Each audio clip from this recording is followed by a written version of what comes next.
آج سورہ نساء کی بس آخر کی آیات ہے، تو ہماری تو شروع کرتے ہیں۔ اعوذ باللہ من الشیطان الرجیم، بسم اللہ الرحمن الرحیم۔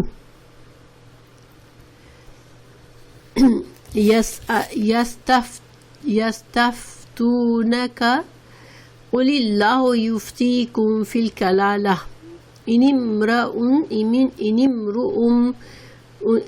امرؤ ہلک لیس لہ ولد ولہ اخت فلہا نصف ما ترک وهو يرثها إن لم يكن لها ولد فإن كانت اثنتين فلهما الثلثان مما ترك وإن كانوا إخوة رجالا ونساء فللذكر مثل حظ الأنثيين یبین اللہ لکم ان تضلوا واللہ بکل شیء علیم۔ تو یہاں پر یستفتونک، اس کا میں پہلے ایک رننگ ٹرانسلیشن پڑھ دیتی ہوں۔ آپ سے فتویٰ پوچھتے ہیں، آپ کہہ دیجئے کہ اللہ تعالیٰ خود تمہیں کلالہ کے بارے میں فتویٰ دیتا ہے۔ اگر کوئی شخص مر جائے جس کی اولاد نہ ہو اور ایک بہن ہو تو اس کے لیے چھوڑے ہوئے مال کا آدھا حصہ ہے، اور وہ بھائی اس بہن کا وارث ہوگا اگر اس کی اولاد نہ ہو۔ پس اگر بہنیں ہوں تو انہیں کل چھوڑے ہوئے 2/3 ملے گا، اور اگر کئی شخص اس ناطے کے ہیں، مرد بھی اور عورتیں بھی، تو مرد کے لیے حصہ ہے مثل 2 عورتوں کے۔ اللہ تعالیٰ تمہارے لیے بیان فرما رہا ہے کہ ایسا نہ ہو کہ تم بہک جاؤ، اور اللہ تعالیٰ ہر چیز سے واقف ہے۔ تو وعلیکم السلام ورحمۃ اللہ وبرکاتہ۔ تو اس آیت کا جو تعلق ہے وہ وراثت کی آیات سے ہے۔ وراثت کی آیات شروع میں آ چکی ہے۔ وراثت کی تفصیلات سورہ نساء کی شروع کی آیات میں آئی تھی 11-12 میں، لیکن یہ ایک ایکسٹرا سوال تھا صحابہ کرام کا، تو اللہ سبحانہ تعالیٰ نے اس کا الگ سے جواب دیا ہے۔ تو اس کو ہم سمجھنے کی کوشش کرتے ہیں۔ یستفتونک، وعلیکم السلام ورحمۃ اللہ نسیم۔ تو سین اور تا، جب فعل مضارع میں سین اور تا ہوتا ہے تو آپ لوگوں کو پتہ ہے کہ کیا ہوتا ہے اس کا مطلب؟ فعل مضارع عام طور پر یا سے، تا سے، نون سے یا حمزہ سے شروع ہوتا ہے، اور پھر روٹ ورڈ کے الفاظ ہوتے ہیں۔ لیکن جب روٹ ورڈ سے پہلے اور یا فعل مضارع کی علامت کے بعد سین اور تا ہوتا ہے تو کیا مطلب ہوتا ہے؟ یستسقا بھی ہم بولتے ہیں، اور یستفتح چاہنا، ہاں بالکل ماشاءاللہ، کسی چیز کو طلب کرنا، ٹھیک ہے، طلب کے معنی میں ہوتا ہے۔ تو طلب کرتے ہیں آپ سے، فتوا، جیسے ہم کہتے ہیں فتوا مانگتے ہیں۔ فتوا کیا ہوتا ہے کہ کسی حکم کی تفصیل مانگنا، کسی فتوا سے حکم پوچھنا کسی معاملے میں۔ تو آپ سے فتویٰ چاہتے ہیں، آپ سے مسئلہ پوچھتے ہیں، کوئی بات سمجھ میں نہ آ رہی ہو تو اس کا حکم معلوم کرنے کے لیے انسان فتویٰ چاہتا ہے۔ تو اللہ تعالیٰ فرما رہے ہیں کہ یہ آپ سے یستفتون، فتویٰ مانگتے ہیں، کا آپ سے، کا ضمیر ہے جو رسول اللہ صلی اللہ علیہ وسلم کے لیے ہے۔ تو اللہ تعالیٰ آگے فرماتا ہے، قل، آپ کہہ دیجئے، اللہ یفتیکم فتویٰ دیتا ہے تم کو، فی الکلالہ، فی میں الکلالہ، کلالہ کے بارے میں۔ اب دیکھیں یہاں پر یہ تھوڑا سا چھپا ہوا تھا الفاظ، یہاں تھا یستفتونک فی الکلالہ، کہ کلالہ کے بارے میں آپ سے سوال پوچھ رہے ہیں۔ تو اللہ تعالیٰ نے یہاں پر اس کو اختصار سے صرف اتنا لکھ دیا کہ اتنا بتا دیا کہ یستفتونکا، آپ سے سوال فتویٰ مانگتے ہیں.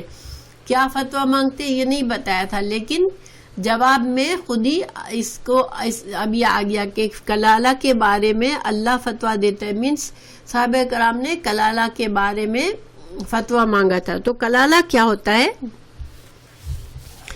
کلالہ سے مراد وہ میت ہوتی ہے جس کے والدین بھی نہ ہو اور اولاد بھی نہ ہو. اور وراثت کے معاملے میں جب والدین کہا جاتا ہے تو اس کا مطلب ہے کہ دادا بھی نہیں ہے، باپ بھی نہیں ہے، دادا بھی نہیں ہے، پر دادا یعنی کہ جو باپ سے جو نسل آگے چلتی ہے وہ بھی نہیں ہے، اور جو اولاد کی طرف سے اولاد بیٹا پوتا وہ بھی نہیں ہے. ٹھیک ہے، ایسا مرد جس کی نہ باپ ہے اور نہ بیٹا ہے، نہ پوتا ہے، نہ دادا ہے، ٹھیک ہے، اس کو کلالہ کہیں گے. اسی طرح سے عورت بھی ہوتی ہے. شوہر اور بیوی ہو سکتے ہیں، کلالہ کی بیوی ہو سکتی ہے اور کلالہ مرد کی بیوی ہو سکتی ہے، کلالہ عورت کا شوہر ہو سکتا ہے. لیکن چونکہ اولاد میں بیٹا اور باپ یہ دو شخصیت ایسی ہیں جو کہ سارا بچا ہوا مال لے جاتے ہیں. گویا ایک شخص کا کوئی بھی نہیں ہے، صرف ایک بیٹا ہے تو کسی کو بھی مال نہیں ملے گا، سارا کا سارا مال بیٹے کو ملے گا. اسی طرح ایک شخص کا باپ ہے، بہن بھائی بھی ہیں تو بہن بھائی بھی محروم رہیں گے باپ کی موجودگی میں. سارا مال کس کو جائے گا؟ باپ کو. اگر اولاد نہیں ہے صرف باپ ہے تو باپ کو سارا مال جائے گا. اس کو عصبہ کہتے ہیں. وراثت میں ایسے شخص کو عصبہ کہتے ہیں. عین صاد با ہاں، عصبہ کہتے ہیں جو کہ وراثت کا جتنا بھی مال بچا ہوا مال سارا جو اصحاب الفروض ہوتے ہیں جن کے حصے اللہ نے مقرر کیے ہوتے ہیں ان کو دینے کے بعد جتنا بھی مال بچ جاتا ہے وہ عصبہ لے جاتا ہے. تو اصحاب الفروض کون ہوتے ہیں؟ جس کے اللہ نے حصے مقرر کیے. جیسے مثال کے طور پر بیٹی کا حصہ، اگر صرف بیٹی ہے تو بیٹی کا حصہ مقرر ہے. اگر جیسے ماں ہے تو ماں کا حصہ مقرر ہے. تو جن لوگوں کے مقرر، بیوی کا حصہ مقرر ہے، شوہر کا مقرر ہے، تو ان کو اصحاب الفروض کہتے ہیں. جن کے فرض، جن کا حصہ فرض اللہ نے مقرر کر دیا ہے. لیکن جو عصبہ ہوتا ہے جو سارا بچا ہوا مال لیتا ہے اس کا حصہ مقرر نہیں ہوتا بلکہ وہ سارا کا سارا مال لے جاتا ہے جو بھی حصے داروں کو حصہ ملنے کے بعد. تو بہرحال اللہ تعالیٰ یہاں بتا رہے ہیں کہ اب ایسا شخص جس کے تو عصبہ نہیں ہے نا، باپ بھی نہیں ہے، اس کا بیٹا بھی نہیں ہے، پوتا بھی نہیں ہے، دادا بھی نہیں ہے، تو عصبہ پھر کوئی بھی نہیں بن سکتا اس کا، کیونکہ باپ نہ ہو مگر دادا ہو تو دادا عصبہ بن جاتا ہے. بیٹا نہیں ہے مگر پوتا ہے تو پوتا عصبہ بن جاتا ہے.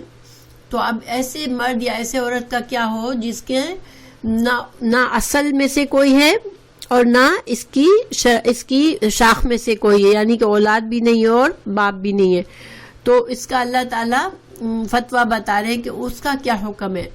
تو اللہ تعالیٰ فرما رہے ہیں اگر امرؤن ایک شخص، کوئی شخص ہلاکا فوت ہو جائے، لیسا نہیں ہے، لہو لام لیے ہو اس کے لیے، ولدن کوئی بچہ،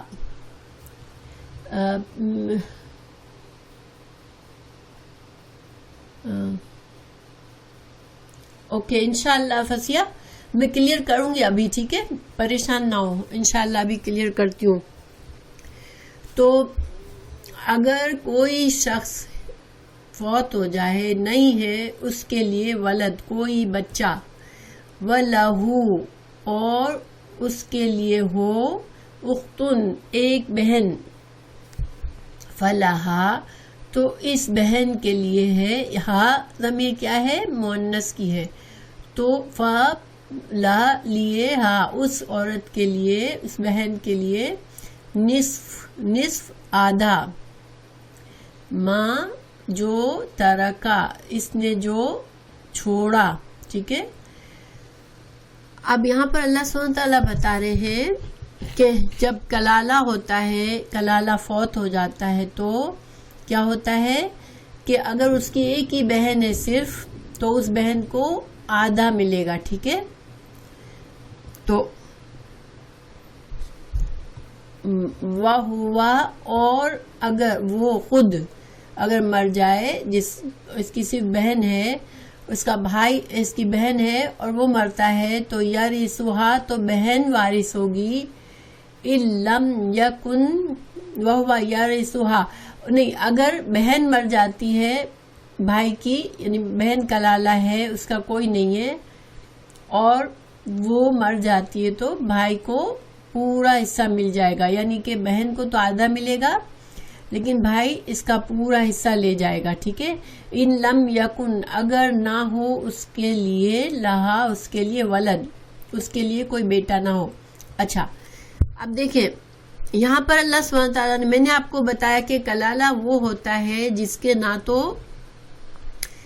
باپ کی طرف سے باپ دادا بھی نہیں ہوتا اور نہ بیٹا اور پوتا ہوتا ہے, اور یہ جو دونوں ہیں وہ اصل اور فروع کہلاتے ہیں. باپ اور دادا اصل کہلاتے ہیں. اصل کا کیا مطلب ہے کہ جڑ, تو باپ اور دادا کی وجہ سے انسان دنیا میں آیا, تو باپ اور دادا یعنی جڑ اصل بھی کوئی نہیں ہے, اور فروع کہتے ہیں شاخ کو, اور اولاد بھی نہیں ہے. اولاد انسان کی شاخ ہوتی ہے کیونکہ اس سے آگے نسل چلتی ہے.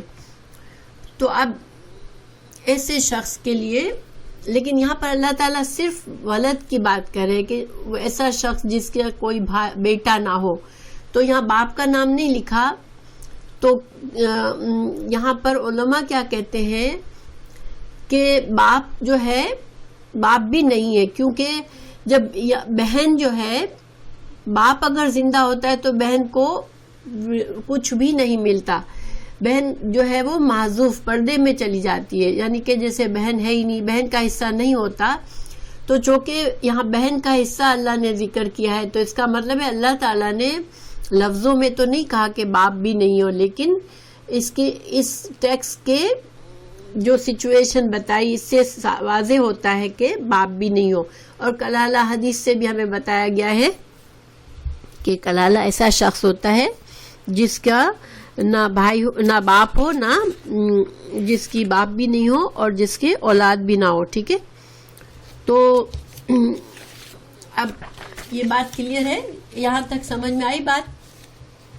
تھوڑا سا وراثت کے معاملات تھوڑا وہ ہوتے ہیں, چلے الحمدللہ. اوکے, اب اللہ تعالیٰ فرما رہے ہیں کہ اگر بہن مرتی ہے اور بہن کا کوئی نہیں ہے تو بھائی کو آدھا ملے گا. بہن مرتی ہے, بہن کا کوئی نہیں ہے تو بھائی کو پورا مال مل جائے گا بہن کا. اور بھائی مرتا ہے اور بھائی کا کوئی بھی نہیں ہے تو بہن کو آدھا ملے گا. ٹھیک ہے, تو بہرحال اس کا میں نے لکھا بھی ہے, میں آپ کو دینا بھول گئی. انشاءاللہ وہ پڑھ لیں گی تو آپ کو اور کلیئر ہو جائے گا. تو پھر آگے اللہ تعالیٰ مزید بتا رہے کہ اس کی بہن کے علاوہ فَإِن پھر اگر کانتا ہو. کانتا یہ کیا ہے؟ تثنیہ ہے. ٹھیک ہے, تثنیہ الف سے پتہ چلتا ہے. اگر ہو اثنتین دو بہنیں, اگر دو بہنیں ہوں, فلہما تو ان دونوں کے لیے. اور یہ عورتیں دو بہنوں کی بات ہو رہی ہے, کیسے پتا چلا؟ یہاں پر دیکھیں اللہ تعالیٰ نے عورت کا ذکر کچھ نہیں کیا, ہمیں کیسے پتا چلا؟ اللہ تعالیٰ دو عورتیں فرما رہے ہیں. فَإِن كَانَتَا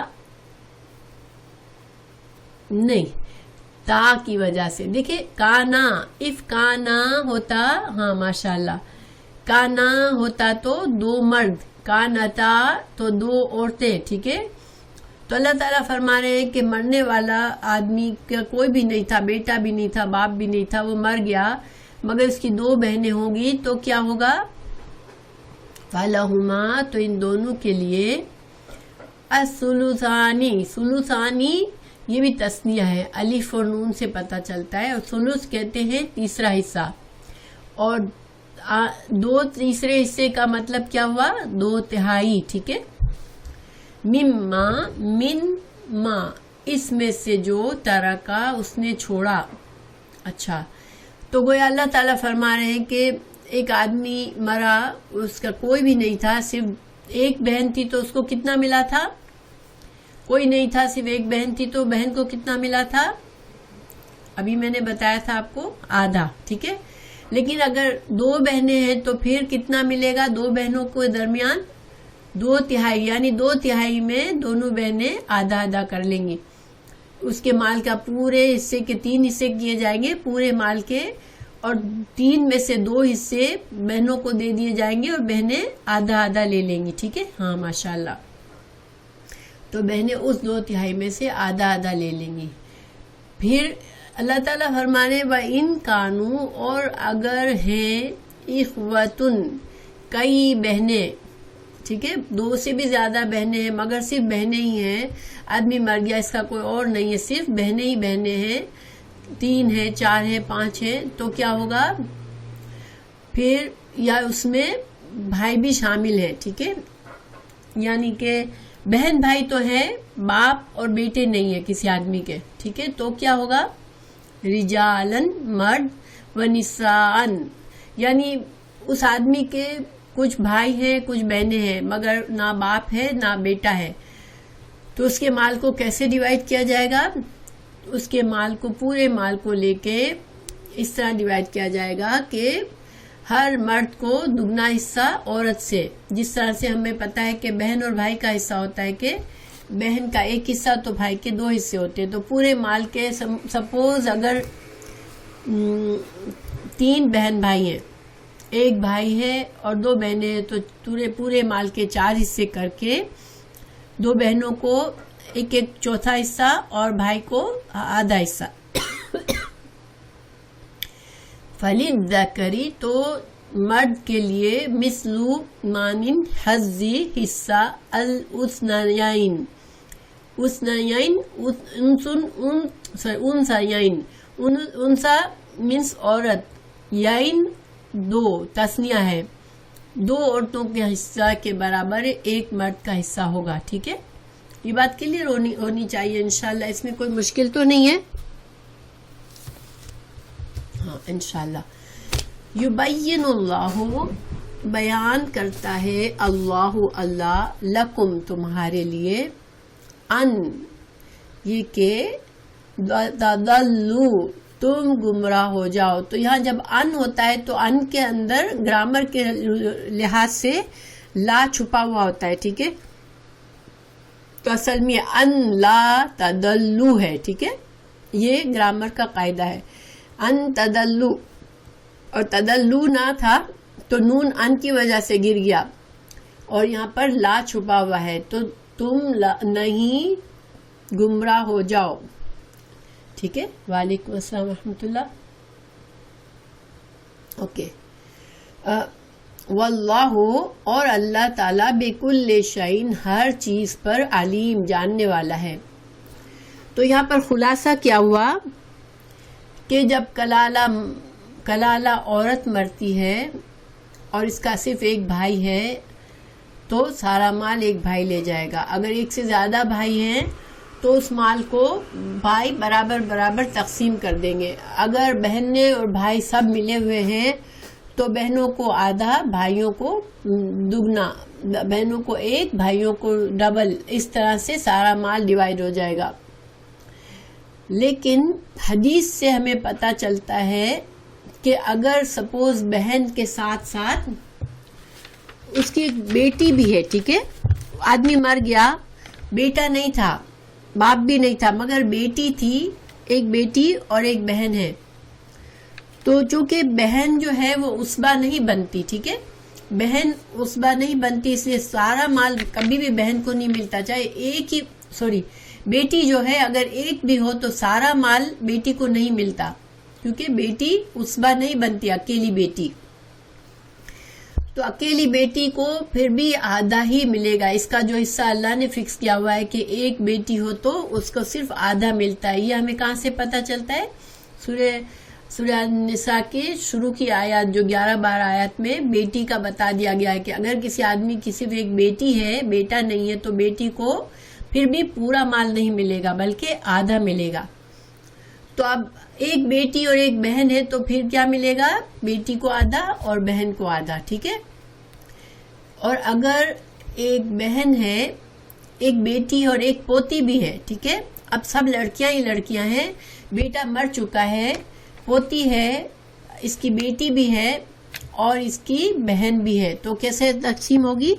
بیٹی کا حصہ آدھا، ٹھیک ہے، کیونکہ بیٹی پہلے آتی ہے نا. بیٹی جو ہے وہ زیادہ قریب ترین ہوتی ہے، تو جو قریب ترین ہے اس کو آدھا مال دے دیا جائے گا. پھر پوتی جو ہے وہ تھوڑی سی دور ہے تو پوتی کو 1/6 حصہ دیا جائے گا، ٹھیک ہے.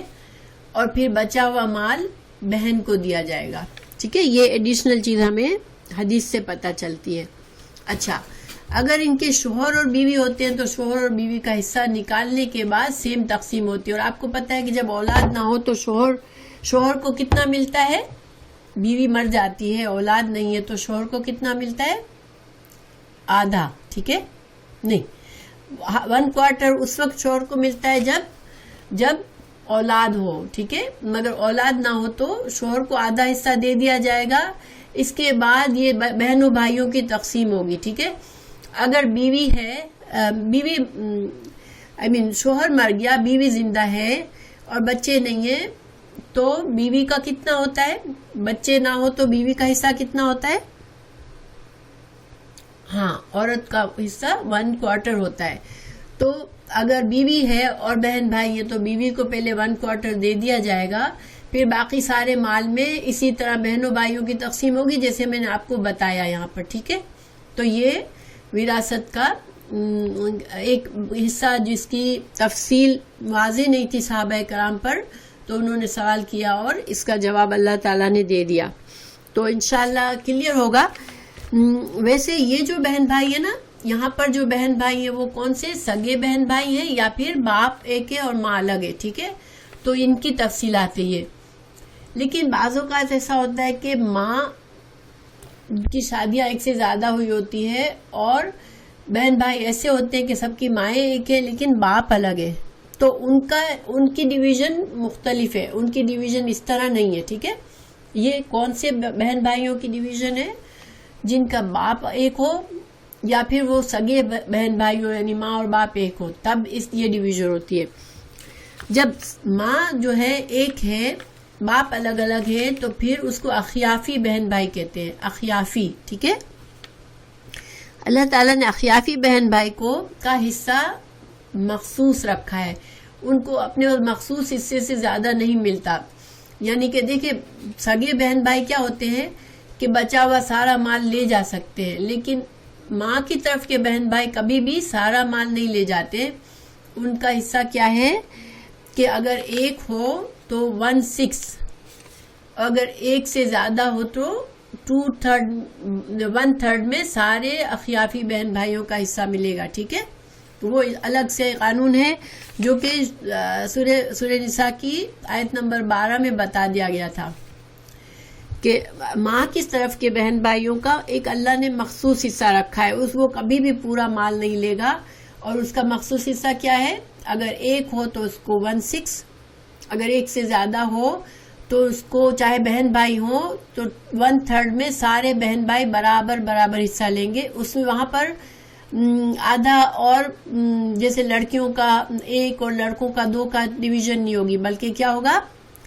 پورے 1/3 میں کو پوری طرح سے، اگر 4 بہن بھائی ہیں اور ماں کی طرف سے ماں ایک ہے، باپ الگ ہے، تو ان کو کیسے ملے گا حصہ؟ کہ مال کا 1/3 نکالا جائے گا اور اس 1/3 کے 4 حصے کر کے چاروں بہن بھائی لے لیں گے، ٹھیک ہے. تو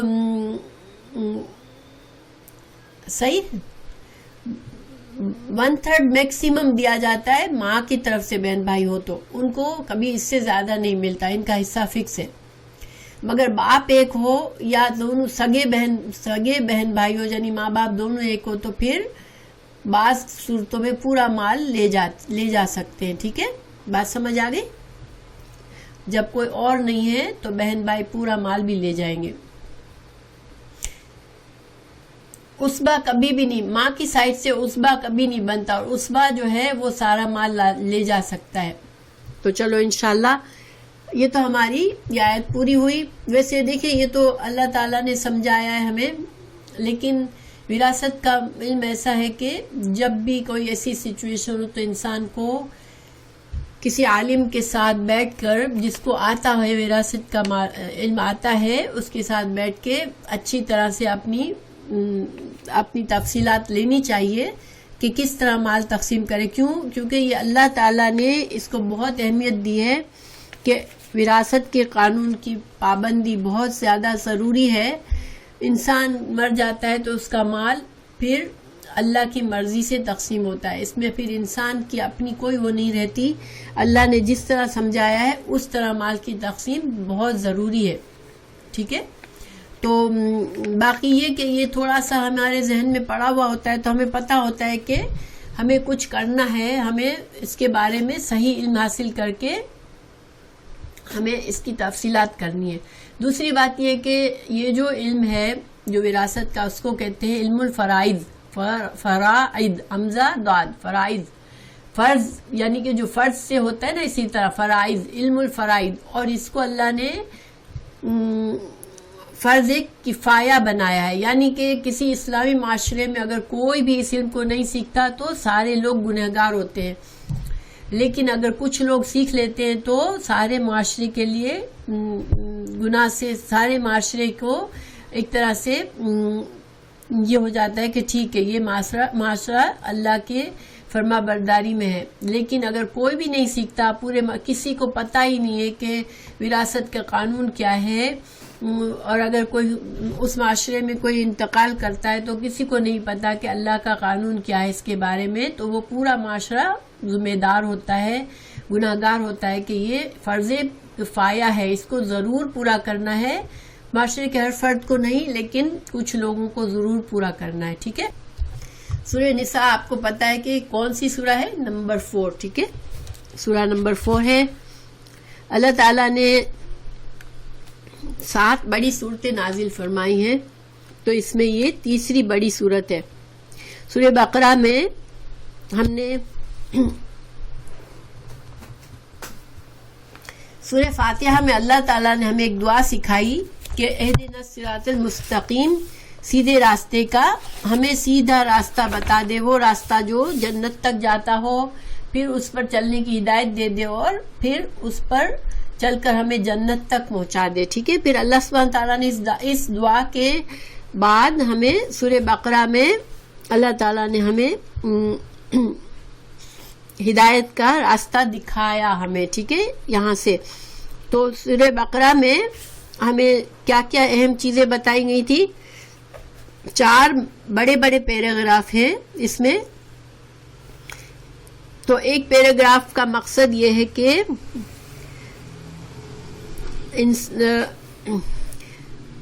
منصب خلافت اور توحید کے سلسلے میں 3 رویوں میں سے ایمان کا رویہ اختیار کرو. اللہ تعالیٰ نے بتایا کہ انسانوں کے رویے 3 طرح کے ہیں، یا تو مومن بن جاتا ہے، یا متقی، یا منافق بن جاتا ہے، یا کافر بن جاتا ہے. یہ بتا کے اللہ نے ہمیں ایمان کی دعوت دی، ایمان اختیار کرنے کی ہدایت دی. پھر اللہ تعالیٰ نے جو پچھلی قوم تھی، جو جس کو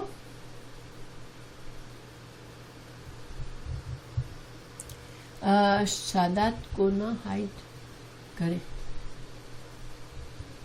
سوری میں سمجھی نہیں.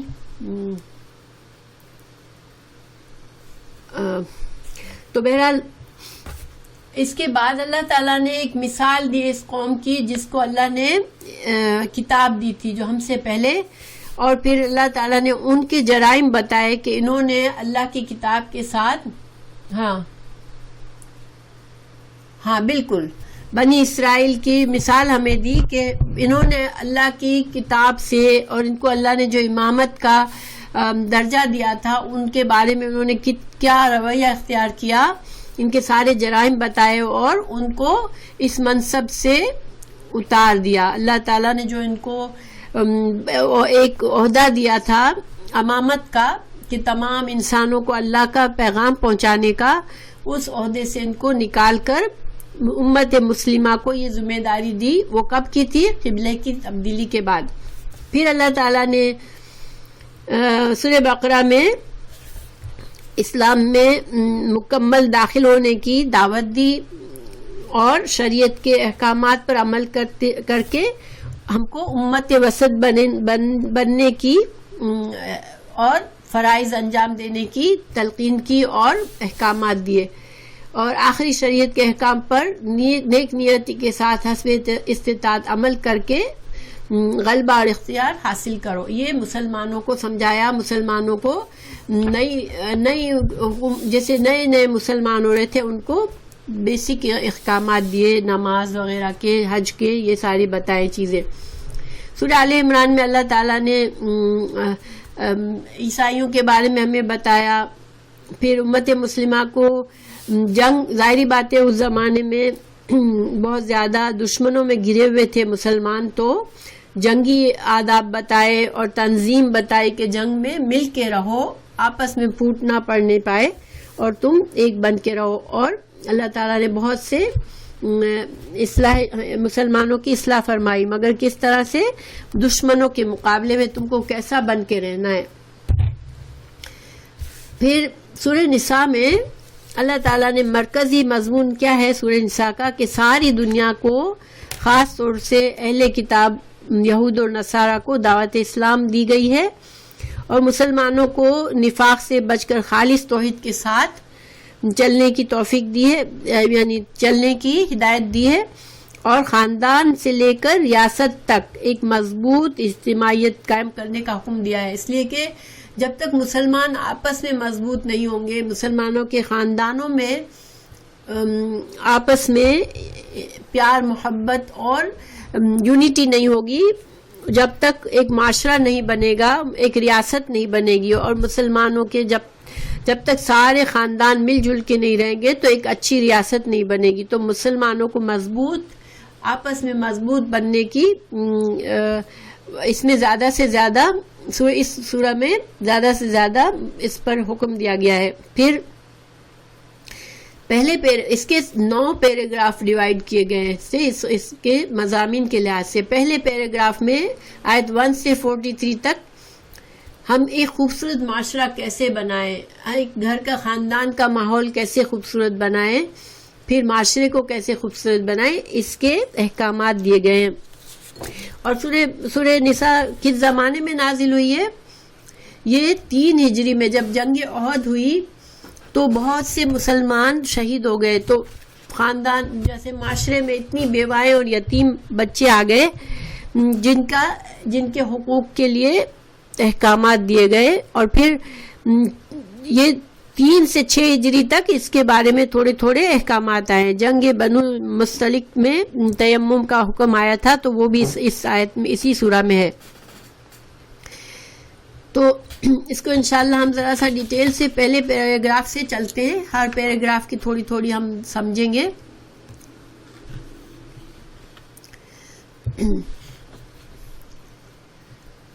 تو شان نزول جیسے میں نے بتایا کہ جنگ احد میں مسلمانوں کی بڑی تعداد شہید ہوئی تھی، تو معاشرے میں بیواؤں اور یتیموں کے مسائل سامنے آئے تھے، اور ساتھ ساتھ منافقین کی ہمت بڑی بن گئی تھی، کیونکہ مسلمانوں کو اتنی بڑی نقصان ہوا، جنگ میں ہار گئے، تو منافقین کے شیر بن گئے کہ یہ تو مسلمانوں سے ہم کو ڈرنے کی ضرورت نہیں ہے، مسلمان تو شکست بھی کھا سکتے ہیں. لیکن جنگ بدر میں جب بہت بڑی فتح ملی تھی تو منافقین ڈر گئے تھے اور ڈر کے مسلمان ہو گئے تھے. لیکن جب دیکھا کہ جنگ احد میں مسلمانوں کو اتنا بڑا نقصان ہوا ہے تو ان کی پھر سے ہمت بڑھ گئی. تو پھر منافقین کے بارے میں کافی باتیں آئی ہیں اس بارے میں. پھر جو نئی حکومت ہے اسلام کی، ان کو پھر معاشرت کے نظام کو بہتر بنانے کے احکامات آئے، نظام حکومت کو بہتر بنانے کے اور عدل و انصاف قائم کرنے کے احکامات دیے گئے. کمزوروں کے رائٹس کا تحفظ کرنے کا، جیسے یتیم ہیں، بیوہ ہیں، ان کے حقوق کی تحفظ بتایا گیا. وراثت کے مال کی تقسیم کا اس میں بتایا گیا، اور ساتھ ساتھ صلاۃ الخوف اور تیمم کے احکام آئے ہیں اس میں. ٹھیک ہے. پھر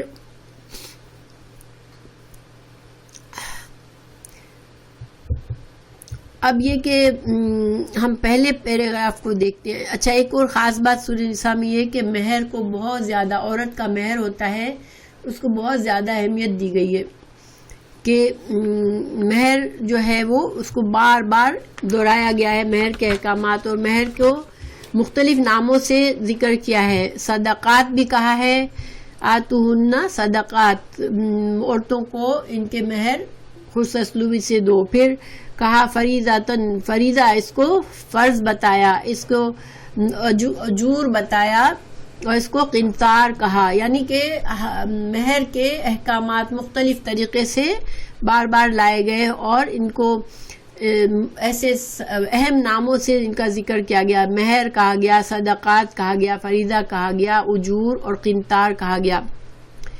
پھر سورہ نساء میں مسلمانوں کو سمجھایا گیا کہ تم اپنے مقدمات آپس میں جو تمہارے ظاہری بات ہے ایک معاشرے میں لڑائی جھگڑے بھی ہو جاتے ہیں، ایک دوسرے کے حقوق کی تلفی بھی ہوتی ہے، تو جو بھی مقدمات پیدا ہوتے ہیں اس کو رسول اللہ صلی اللہ علیہ وسلم کے پاس جا کے اسلامی طریقے سے تم اس کا حل ڈھونڈو، نہ کہ تم ان کو طاغوت کے پاس لے جاؤ. طاغوت کیا ہے؟ غیر اسلامی عدالتوں میں مت جاؤ. جیسے کہ جو مسلمان ہیں تو ان کے لیے لازمی تھا کہ رسول اللہ صلی اللہ علیہ وسلم سے سمجھایا گیا کہ اپنے مقدمات جو ہیں وہ مسلمانوں یعنی رسول اللہ صلی اللہ علیہ وسلم سے کروائے، نہ کہ نان مسلم کے پاس مت جائیں آپ فیصلوں کے لیے. اور یہ تو آج بھی دیکھیں زیادہ تر مسلمان اس کی اہمیت کو نہیں سمجھتے کہ شریعہ کا قانون ہمارے لیے ہونا چاہیے. لوگ گھبراتے ہیں کہ پتہ نہیں شرعی قانون آئے گا تو ہم پر کوئی مصیبت آ جائے گی، لیکن اللہ تعالیٰ کا یہ بنایا ہوا قانون ہے ہمارے لیے، تو اسی میں ہمارے لیے بہتری ہے. پھر مرد و عورتوں کو پاک دامن رہنے کے لیے احکامات دیے کہ محسن بن کے رہو، اور مردوں سے کہا محسن بن کے رہو، عورتوں سے کہا کہ چھپی دوستیاں مت کرو. تو محسنات غیر مصافحات ولا متخذات اخدان، یعنی چھپ چھپ کے مردوں سے دوستیاں مت کرو، اور مردوں سے بھی کہا کہ تم بدکاری مت کرو. پھر آگے بتایا کہ دوسرے پیراگراف میں نہیں، ابھی تک ہم پہلے پیراگراف میں ہی ہے. پہلے پیراگراف میں خاندان جیسے بتایا کہ خاندان کے نکاح کے نتیجے میں رشتہ بنتا ہے، تو نکاح کی اہمیت بتائی گئی شروع میں، اور بتایا کہ مرد اور عورت ایک دوسرے کے لیے کوئی اجنبی نہیں، ایک ہی جنس کے ہیں، آدم کی اولاد ہیں، اور ان کے حقوق بتائے گئے. خاندان کی ایک اکائی ہے، گھر کا ماحول جو ہے وہ بہتر رکھنے کے لیے میاں بیوی کے احکامات بتائے. اور چونکہ بہت سے یتیم تھے تو یتیموں کے بارے میں احکامات آئے کہ یتیم کا مال حرام طریقے سے نہ کھائیں، اور ایک عقل مند انسان جو اس کا وارث ہو وہ یتیم کے مال کی حفاظت کرے. ٹھیک ہے. اور مہر کے بارے میں بہت اہمیت دی کہ خوش دلی سے مہر ادا کیا جائے. وَآتُوا النِّسَاءَ صَدَقَاتِ نِحْلَةً، ان کے صدقات، ان کے مہر خوش دلی سے دو، مردوں سے کہا گیا تھا. پھر وراثت کے احکامات نازل کیے گئے، اور اس کے بعد وراثت کے احکامات کے علاوہ بدکاری اور فحاشی کی سزائیں بتائی گئی کہ ایک عورت جو ہے، عورت بدکار ہے تو کیا کرے. تو یہ آیت منسوخ ہو گئی. پھر سورہ نساء میں اس کے بارے میں اس کا صحیح حکم آیا کہ غیر شادی شدہ عورت اگر زنا کرتی ہے، مرد اور عورت، تو ان کو 100 کوڑے لگاؤ، اور اگر شادی شدہ کرتے ہیں، مرد اور عورت زنا کرتے ہیں، تو ان کو رجم کی سزا دی گئی. رجم کیا ہوتا ہے؟ Stone to death. ٹھیک ہے. تو چونکہ شادی شدہ اگر زنا کرتا ہے تو اس کا گناہ زیادہ بڑا ہوتا ہے، اس لیے. پھر مردوں سے کہا گیا کہ عورتوں کے ساتھ اچھی زندگی گزارو، ان کو اچھے طریقے سے رکھو، ان کا مہر ادا کرو، اور محرمات کا تفصیل بتائی کہ کن عورتوں سے نکاح نہیں ہو سکتا، ماں بہن جو بھی بتائے، ان کے سارے رشتے بتائے کہ ان عورتوں سے آپ نکاح نہیں کر سکتے ہو۔ پھر 15 عورتیں ہیں جن کو محرمات کہا گیا، جن سے نکاح نہیں ہو سکتا آدمی کا۔ پھر باہم ایک دوسرے کے مال کے بارے میں لوگوں کو، مسلمانوں کو سمجھایا گیا کہ ایک دوسرے کا مال جو ہے وہ غلط طریقے سے مت کھاؤ، ٹھیک ہے۔ پھر خودکشی کو حرام قرار دیا گیا۔ پھر مالی معاملات میں ظلم اور عدوان نہ کرو، یعنی حق کے ساتھ معاملات کرو اور عدل کے ساتھ کرو، کسی کے ساتھ ظلم نہ کرو، کسی کے مال کے ساتھ۔ پھر مرد اور شوہر اور بیوی کے درمیان بتایا کہ مرد جو ہے وہ قوام ہے، مرد کو ایک درجہ بڑھا دیا گیا قوام کی حیثیت، اور قوام ہوتا ہے وہ جو کہ ذمہ دار ہوتا ہے، مالی معاملات کی ذمہ دار ہوتا ہے، جو کہ مرد جو ہے وہ اس کی ذمہ داری دی کہ وہ کما کر لائے اور وہ خاندان، اپنے شوہر، بچے اور بیوی کی ضروریات کا خیال کرے، تو اسی لیے اس کو قوام بنایا۔ پھر بیوی سے ساتھ، بیوی اگر بہت زیادہ نشوز کرتی ہو، یعنی کہ بات نہ مانتی ہو، لڑتی جھگڑتی ہو اور بہت بدتمیز قسم کی عورت ہو، تو پھر اس کو نصیحت کرنے کو کہا گیا، اس کو زیادہ سے زیادہ اس کے ساتھ، اگر نصیحت سے نہیں سمجھتی تو بستر سے الگ ہو جاؤ اس کے کچھ دنوں کے لیے، اگر وہ بھی نہیں تو پھر ہلکا سا مارنے کے لیے کہا گیا۔ حدیث سے پتہ چلتا ہے کہ صرف ایک جیسے انسان بس یہ تنکا اٹھا کے مارے، لیکن یہ نہ کہ سارا اس کو لال پیلا کر دے، مقصد یہ ہے کہ غصہ دکھانے کے لیے کہ اب مرد جو ہے وہ کافی ناراض ہے اس سے۔ اور اللہ کے حقوق بتائے گئے کہ اللہ کا حق ہے کہ خالص عبادت اور شرک نہ کرے اللہ کے ساتھ، اور بندوں کے حقوق بتائے گئے کہ بخل نہ کرو، آپس میں معاملات میں ایک دوسرے سے بخیل نہ بنو۔ جب انسان بخیل ہوتا ہے تو دوسروں کے حق تلفی کرتا ہے، کیونکہ وہ مال خرچ نہیں کرنا چاہتا، سب ہر چیز سمیٹ کے رکھنا چاہتا ہے اور بخل کرتا ہے۔ اور معاشرے کے میں جو کمزور لوگ ہیں، جو ضرورت مند ہیں، ان کے حقوق کا خیال کرنے کے لیے کہا گیا۔ پھر طہارت کے احکامات دیے گئے، نماز، غسل، تیمم میں یہ سارے، جنابت کی حالت میں غسل فرض کیا گیا، پانی نہ ملنے کی صورت میں تیمم کرنے کا حکم دیا گیا۔ دیکھیں بہت ساری چیزیں میں ایک ساتھ بتا رہی ہوں، آئی ہوپ کہ آپ لوگوں کے لیے کلیئر ہوں، بس ایک طرح سے سمجھ لیں کہ خلاصہ ہے، مگر آپ خود پڑھیں گے انشاءاللہ اس فائل کو تو آپ کو زیادہ دھیان میں رہے گا۔ میں بس ایک آپ لوگوں کو وقت بھی تھا تو ایک خلاصہ کر رہے ہیں، ٹھیک ہے؟ آپ لوگوں کے لیے کلیئر تو ہے یا میں صحیح نہیں کر سک رہی ہوں؟ اگر آپ کو لگتا ہے کہ باتیں تھوڑی گڈمڈ ہو رہی ہیں یا ایسے تو مجھے ضرور بتائیں، لیکن انشاءاللہ اگر آپ فائل پڑھ لیں گے تو آپ کو صحیح سمجھ میں آئے گی باتیں۔ پھر اہل کتاب کو دعوت دین دی گئی، ٹھیک ہے، اور اہل کتاب کی کچھ گمراہیاں بھی بتائی گئی ہمیں، اور ان کو دعوت دی گئی، یا ایھا الذین اوتوا الکتاب آمنوا بما نزلنا مصدقا لما معکم، کہ تم کو یہ قرآن جو ہے تصدیق کرتا ہے تو تم ایمان لے آؤ، یہ بہتر ہے تمہارے لیے، اور اگر تم شرک کرو گے اور نافرمانی کرو گے تو یہ گناہ تمہارے معاف نہیں ہوں گے۔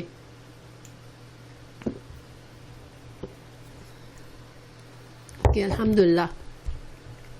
پھر اہل کتاب کی برائیوں میں ساتھ ساتھ ایک برائی یہ بتائی کہ یہ اوہام پرستی کرتے ہیں، یعنی اوہام پرستی کیا ہوتی ہے کہ جو جیسے ہم کہتے ہیں نا کسی چیز سے شگون لینا، بد شگون لینا، اچھا شگون لینا، اور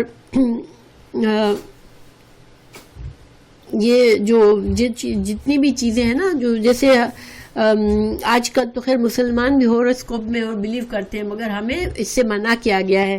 فیوچر کے جو بتایا کاہن ہوتے ہیں، فیوچر بتاتے ہیں، یہ ساری چیزوں سے مسلمانوں کو دور رہنے کے لیے کہا گیا. لیکن ان کو یہ جو ہے جبت اور طاغوت میں بہت بلیو کرتے ہیں، جادو میں اور ان چیزوں میں زیادہ ہوتے ہیں اہل کتاب. پھر ان کے اندر کا تعصب کو واضح کیا گیا کہ وہ مسلمانوں کے مقابلے میں مشرکین کو زیادہ بہتر سمجھتے ہیں، حالانکہ خود اہل کتاب ہیں. تو اللہ کے ماننے والوں کو ان کو چاہیے کہ زیادہ پسند کریں، بجائے اس کے وہ مشرکین سے زیادہ کلوز رہتے ہیں. پھر رسول اللہ صلی اللہ علیہ وسلم پر ایمان نہ لانے والے اہل کتاب کے لیے دوزخ کا بتایا گیا کہ اس کے لیے دوزخ ہے، اور اہل کتاب میں سے اسلام قبول کرنے والوں کے لیے جنت اور اس کی نعمتیں بتائی گئی. پھر آیت 58 سے 59 میں اسلامی ریاست میں رعایا اور حکومت کے حقوق اور فرائض بتائے گئے. کہ آیت 58 میں بتایا گیا کہ عدل و انصاف کے ساتھ عہدے، ایسے لوگوں کو عہدے دو حکومت میں جو کہ اس کے قابل ہیں، یعنی ایسے لوگوں کو عہدے نہ دے دو جو کہ اہل نہیں ہیں، پھر اس سے فساد ہوتا ہے. مثال کے طور پر اگر آج کل کیا ہے کہ رشوت دے کے انسان کچھ بھی حاصل کر لے، چاہے وہ اس کا اہل ہے یا نہیں ہے، لیکن اللہ تعالیٰ نے اس سے منع فرمایا ہے. جو ان لوگوں کو عہدہ دو جو کہ قابلیت رکھتے ہیں اس عہدے کی. پھر اللہ اور اللہ کی رسول کی اطاعت کرو، اور ان کی اطاعت کرو جو حکمران ہیں، مگر حکمران کی اطاعت جو ہے اس وقت کرو جب وہ اللہ اور اللہ کے رسول کے دین کے مطابق چل رہے ہوں. اگر وہ تمہیں ایسے احکامات دیتے ہیں جو اللہ اور اللہ کے رسول کے دین کے خلاف ہے تو ان کی ہمیں اطاعت نہیں کرنی ہے. گویا اللہ اور رسول کی اطاعت تو ہر حال میں کرنی ہے، مگر حکمران کی اطاعت بھی ضروری ہے، انلیس کہ وہ اسلام کے خلاف ہمیں کوئی حکم دیتے ہیں. پھر ظاہری بات ہے کہ یہی بات ہمارے جو امام ہوتے ہیں، مفتی ہوتے ہیں، جو بزرگ دین کے جن کو ہم سمجھتے ہیں، تو ان کی بھی اندھی تقلید سے منع کر دیا گیا. ٹھیک ہے کہ تم آنکھیں بند کر کے دین کے بارے میں کسی سے بھی مت لو، تمہیں یہ دیکھنا ہے کہ اللہ اور اللہ کے رسول کے دین کے مطابق جو تمہیں فتوے دے رہے ہیں ان کو فالو کرنا ہے. اور اگر مختلف گروہ بن گئے ہیں، اب اختلافات ہو رہے ہیں، مذہبی معاملات میں تمہارے اختلافات ہو رہے ہیں آپس میں، تو پھر کیا کرو؟ اللہ اور اللہ کے رسول، قرآن اور حدیث کی طرف پلٹ کر اپنے اختلاف کا حل ڈھونڈو. یعنی کہ بس اپنی اپنی ضد پر مت رہو، اختلافات کو دور کر لو قرآن اور حدیث کی روشنی میں. پھر جو منافقین ہیں، ان میں جو ایسے منافقین تھے جو کہ باقاعدہ مسلمانوں کے لیے سرگرم تھے اسلام کے خلاف کام کرنے کے لیے اور اسلامی حکومت کو نقصان پہنچانے کے لیے، ان سے لڑنے کو کہا گیا، اور ان کو کہا گیا کہ تم قرآن کو چھوڑ کر طاغوت کی طرف مت جاؤ اور شرک میں نہ پڑو. یعنی کہ اپنے آپ کو جو کہ مسلمان کہتے تھے تو ان سے کہہ دیا گیا کہ تم طاغوت کی طرف مت جاؤ، بلکہ اس شرک کو چھوڑ کر صحیح طرح سے قرآن اور حدیث کی طرف آ جاؤ. اور بتا دیا گیا منافقین کو کہ رسول اللہ صلی اللہ علیہ وسلم کی اطاعت مسٹ ہے. اگر تم اپنے آپ کو مسلمان سمجھتے ہو تو پھر رسول کی اطاعت صلی اللہ علیہ وسلم کی ضروری ہے، کیونکہ اللہ نے فرمایا وما ارسلنا من رسول الا لیطاع باذن اللہ، اللہ کے اذن سے رسول کی اطاعت مست ہوتی ہے، اسی لیے رسول بھیجے جاتے ہیں. تو اگر تمہارا اسلام معتبر جب ہی ہوگا جب تم دل کی گہرائی سے رسول کی بات کو، رسول کے فیصلے کو مانو گے صلی اللہ علیہ وسلم. یعنی منافق کیا کرتے تھے کہ وہ اپنے معاملات کا فیصلہ وہ چاہتے تھے کہ نون مسلموں کے پاس جا کے کروا لیں، تو اور رسول اللہ صلی اللہ علیہ وسلم کوئی فیصلہ کرتے تھے تو وہ دل میں خوش نہیں ہوتے تھے. ان سے کہا کہ تم سچے مسلمان جب ہی ہوں گے جب تم دل کی گہرائی سے آپ صلی اللہ علیہ وسلم کے فیصلوں کو قبول کرو. پھر مسلمانوں کو کہا گیا کہ تم جہاد کے لیے تیار رہو، اور سچے مسلمان وہ ہوتے ہیں جو کہ اللہ کی راہ میں جہاد کرتے ہیں، ان کا مقصد صرف اللہ کے دین کو سربلند کرنا ہوتا ہے، جبکہ جو طاغوت کے لیے جہاد کرتے ہیں، جو اپنے مقاصد کے لیے جہاد کرتے ہیں، وہ ان کے دوست شیطان ہوتے ہیں۔ تو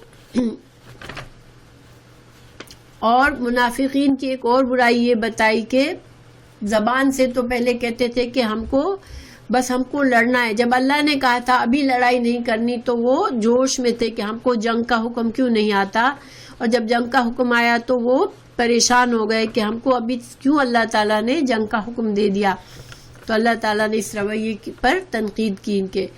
پھر بتایا کہ منافق ہمیشہ موت سے ڈرتا رہتا ہے، اور یہ بھی بتایا کہ رسول کی اطاعت اصل میں اللہ ہی کی اطاعت ہے، اور اہم معاملات کو بتایا گیا کہ جو امیر ہے، جو اہل علم ہے، ان تک لے جاؤ، افواہیں مت پھیلاؤ۔ دیکھیں بعض اوقات کوئی بات آ جاتی ہے تو فوراً افواہ پھیلانا ایک اسلام کا طریقہ نہیں ہے، ٹھیک ہے؟ کوئی بڑی بات ہو گئی تو پہلے اس کو ایسے جگہوں پہ جا کر اس کو چیک کرو کہ تمہیں یقین ہو جائے کہ یہ سچی خبر ہے، اور اس کے معاملے میں کیا کرنا چاہیے۔ ہر عوام کو ایک بات کو پھیلا دینے سے معاشرے میں خرابی آ جاتی ہے، پینک ہو جاتی ہے، یا لوگوں کا غلط رویہ ہو جاتا ہے۔ تو افواہیں مت پھیلاؤ، بلکہ ان کی تفتیش کرو، ان کے بارے میں دیکھو کہ کیا طریقہ ہے، بہتر طریقہ جس سے کن لوگوں کو خبر دینی چاہیے۔ اور اس پر ہمارے لیے بھی سبق ہے کہ جب بھی انٹرنیٹ سے ہمیں کوئی بات آتی ہے تو ہم فوراً سے ان پر تبصرے نہ شروع کر دیں، بلکہ خاموش رہے جب تک ہمیں اس کی پوری حقیقت نہ معلوم ہو، اور پھر بھی بعد میں بھی اس کو ایک حکمت کے ساتھ اس کو بات کریں۔ ہر کسی کے سامنے ہر بات کرنے کی نہیں ہوتی، کیونکہ ہر انسان کی صلاحیت ایک جیسی نہیں ہوتی۔ پھر سلام کا جواب اچھا دو، اچھی طرح سے سلام کا جواب دو، یا تو برابر دے دو یا اس سے بہتر دو۔ پھر مسلمانوں کو دوبارہ بتایا گیا کہ تم آپس میں اختلافات سے بچو، اور جو لوگ اسلام کا دعویٰ کر رہے تھے مگر ہجرت نہیں کی تھی تو ان کو کہا گیا کہ ہجرت مست ہے۔ جب تک مکہ فتح نہیں ہوا تھا، دارالکفر سے دارالاسلام یعنی مدینہ میں ہجرت کرنا مست تھا، سب کے لیے فرض تھا۔ مکہ فتح ہونے کے بعد یہ جو ہجرت کا معاملہ تھا وہ ختم ہو گیا۔ پھر وہ ہجرت ختم ہو گئی جو ہجرت کا ثواب تھا اس وقت، کہ دارالکفر کو چھوڑ کے دارالاسلام یعنی کہ مدینہ میں لوگ آ گئے تھے، اور جو لوگ نہیں آتے تھے ان پر تنقید کی گئی، اور ان سے کہا گیا کہ تم کو اگر مشکل کوئی آتی ہے کافروں سے تو مسلمان کوئی ذمہ داری تمہاری نہیں لیں گے تمہاری مدد کرنے کی، اگر تم خود ہجرت نہیں کرو گے۔ ہاں ظاہری بات ہے جو کمزور لوگ تھے، جن کے پاس ہجرت کے وسائل نہیں تھے، ان کو نہیں پکڑ کی گئی، لیکن جن کے پاس جو کر سکتے تھے ہجرت، ان پر تنقید کی گئی کہ اگر تم ہجرت نہیں کرتے ہو تو پھر تمہارا ایمان مضبوط نہیں ہے۔ پھر قتل کے احکامات دیے، قتل خطا کے احکامات بتائے، قتل عمد خاص طور سے انسان جان بوجھ کے قتل کرتا ہے اس کے احکام بتائے، قتل خطا کا کفارہ بتایا گیا کہ ایک غلام آزاد کرنا ہے اور وارثوں کو دیت دینی ہے۔ قتل عمد کی تو سزا موت ہے، لیکن قتل خاص طور سے جو جان بوجھ کے قتل کرتا ہے اس کی سزا موت ہے۔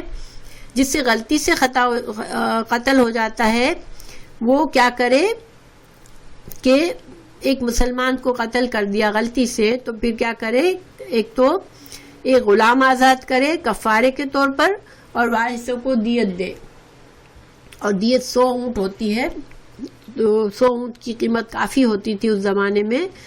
اور اگر دشمن کی قوم کا آدمی ہے مگر مسلمان تھا مگر دشمن کی قوم میں رہتا تھا تو دیت نہیں دینی سے غلام آزاد کرنا ہے۔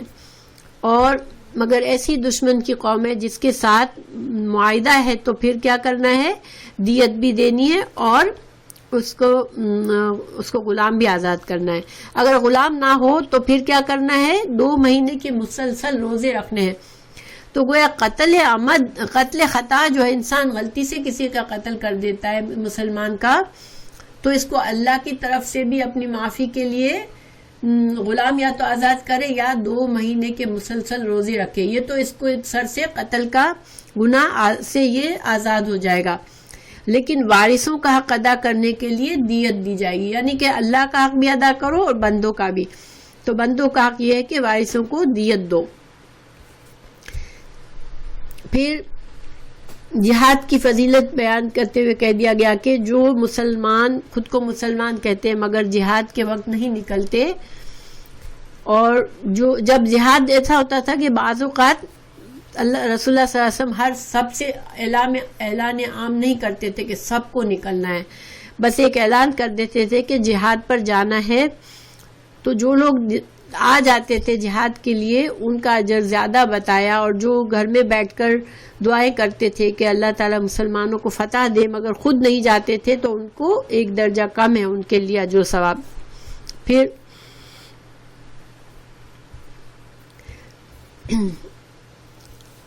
ہجرت کے فائدہ بتایا گیا کہ ہجرت کرو گے اگر تم، جو لوگ ہجرت سے ڈرتے تھے ان کو سمجھایا گیا کہ تم ہجرت کرو تو تمہیں دنیا کا مال بھی مل جائے گا، مال غنیمت ملے گا، اور اس میں آخرت میں تمہارے لیے بہت بڑا اجر ہے.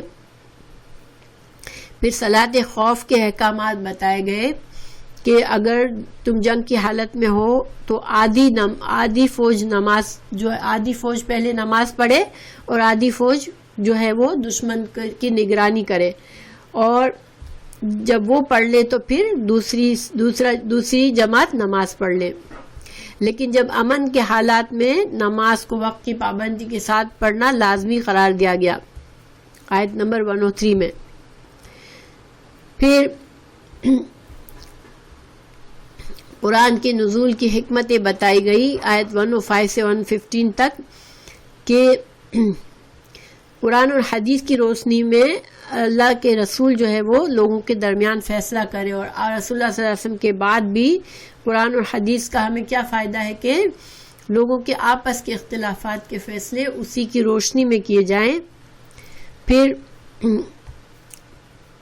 جو منافقین چھپ چھپ کر مسلمانوں کے خلاف مشورے کرتے تھے ان کی تنقید کی گئی آیت 108 میں، ٹھیک ہے. اور رسول اللہ صلی اللہ علیہ وسلم کو سمجھایا گیا کہ منافقین کی حمایت آپ کو نہیں کرنی ہے، جو لوگ خیانت کرتے ہیں ان کی حمایت نہیں کرنی ہے، اور جو لوگ دوسروں پر جھوٹا الزام لگاتے ہیں ان کا گناہ بتایا گیا کہ یہ بہت بڑا گناہ کما رہے ہیں دنیا میں. تو یہ دوسروں پر اپنا گناہ ڈال کر یہ ڈبل گناہ کما رہے ہیں اپنے لیے.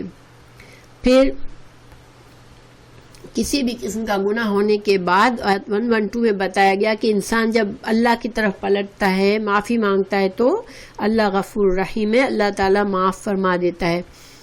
پھر سرگوشی کرنے کے لیے تنقید کی گئی کہ جو مجلس میں چھپ چھپ کے سرگوشی کرتے ہیں اور ان کا کوئی اچھا مقصد بھی نہیں ہوتا تو اللہ تعالیٰ ان پر سخت گرفت کرے گا. لیکن اچھے معاملات میں کوئی چھپ کر بات کی جائے، اللہ کی رضا کے کاموں کے لیے چھپ کر آہستہ سے بات کی جائے تو وہ الاؤڈ ہے. پھر منافقوں کو ایک بار سمجھایا اور کہ مومنوں کے طریقے پر چلو ورنہ تم دوزخ میں جاؤ گے، یعنی کہ ایک اور وعید دی گئی ان کو آیت نمبر 115 میں. پھر آیت 116 سے 134 تک جو ہے بنی اسرائیل اور بنی اسماعیل سے مجادلہ کیا گیا. بنی اسرائیل کون تھے؟ اہل کتاب یہود اور نصارہ، اور بنی اسماعیل کون تھے؟ قریش.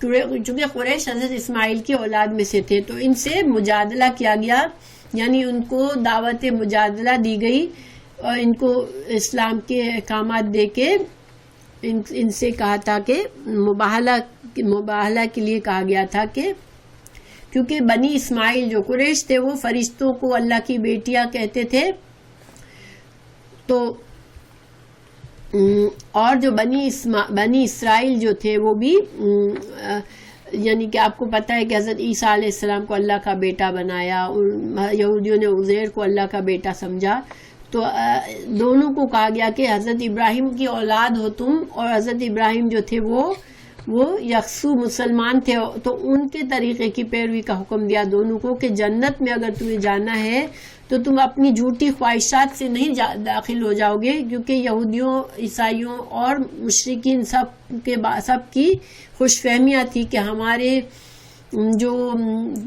جن کو ہم خدا مانتے ہیں وہ ہماری مدد کریں گے، وہ ہمارے لیے سفارش کریں گے۔ ان سے کہہ دیا گیا کہ جنت میں تم اپنی خواہشات کے بلبوتے پر نہیں جاؤ گے، بلکہ صحیح عقیدے اور نیک اعمال سے جنت میں داخل ہوگے۔ تو سب کو اپنے باپ خلیل ابراہیم کے طریقے پر چلنے کی دعوت دی گئی، جو کہ ثابت قدمی سے اللہ کے دین پر یکسو تھے وہ بالکل۔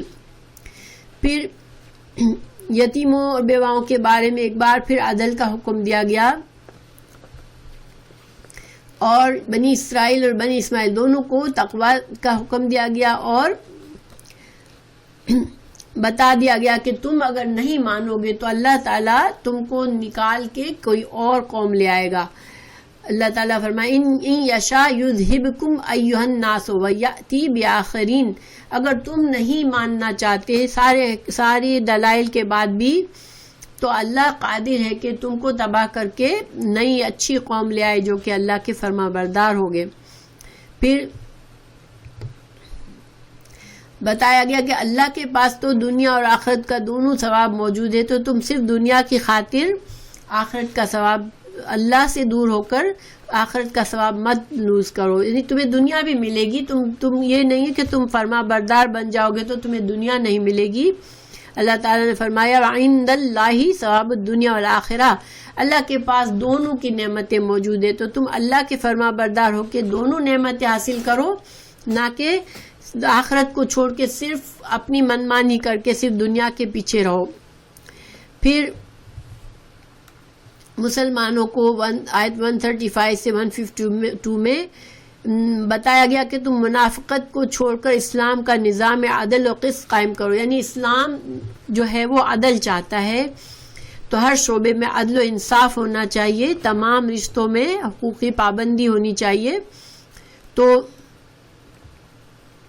اجتماعی طور پر بھی عدل و انصاف قائم کرو، چاہے تمہیں اپنے باپ اور اپنے قریبی رشتہ داروں کے خلاف بھی جانا پڑے، لیکن عدل کا دامن مت چھوڑو۔ یہ مسلمانوں کو سمجھایا گیا۔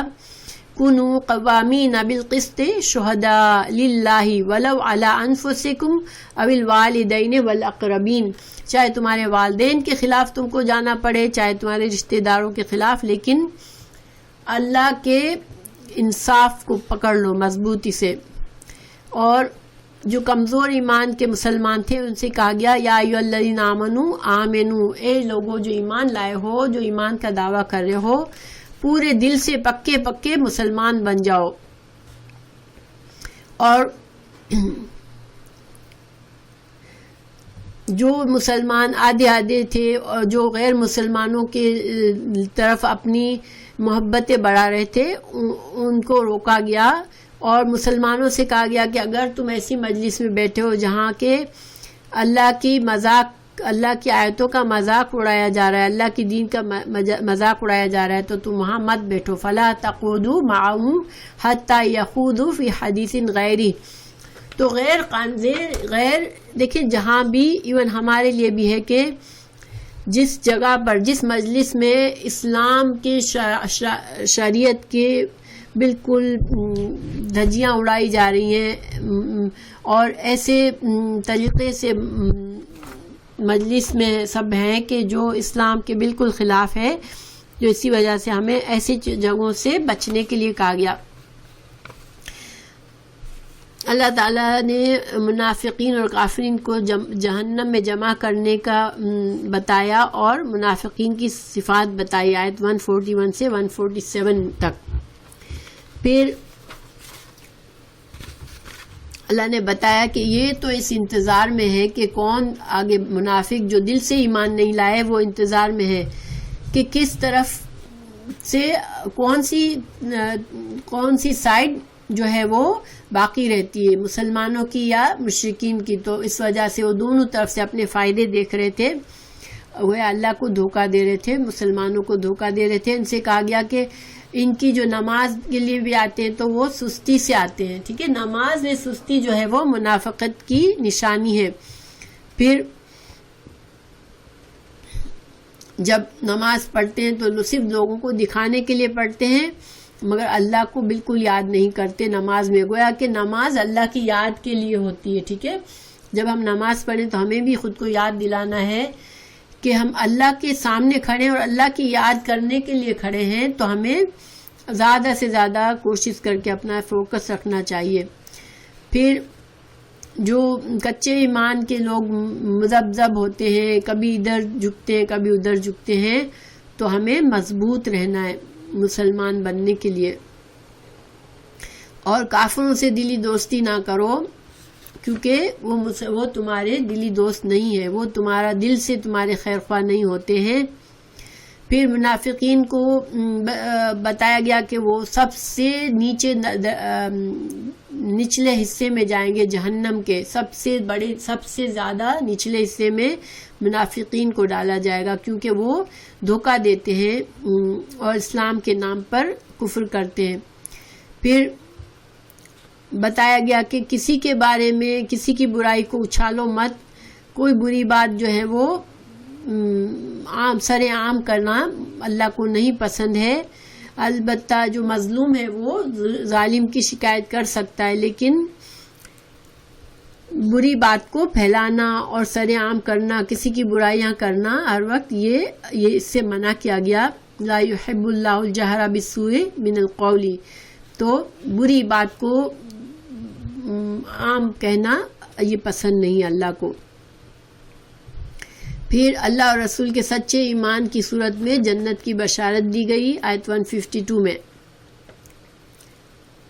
پھر آیت 153 سے 175 تک عیسائیوں کے ساتھ خاص طور سے مجادلہ کیا گیا، ان کے جرائم بتائے گئے. حضرت عیسیٰ علیہ السلام کی حقیقت کو واضح کیا گیا کہ وہ اللہ کے بیٹے نہیں بلکہ اللہ کے بندے تھے. ان کو قتل نہیں کیا گیا تھا بلکہ اللہ نے ان کو اٹھا لیا تھا.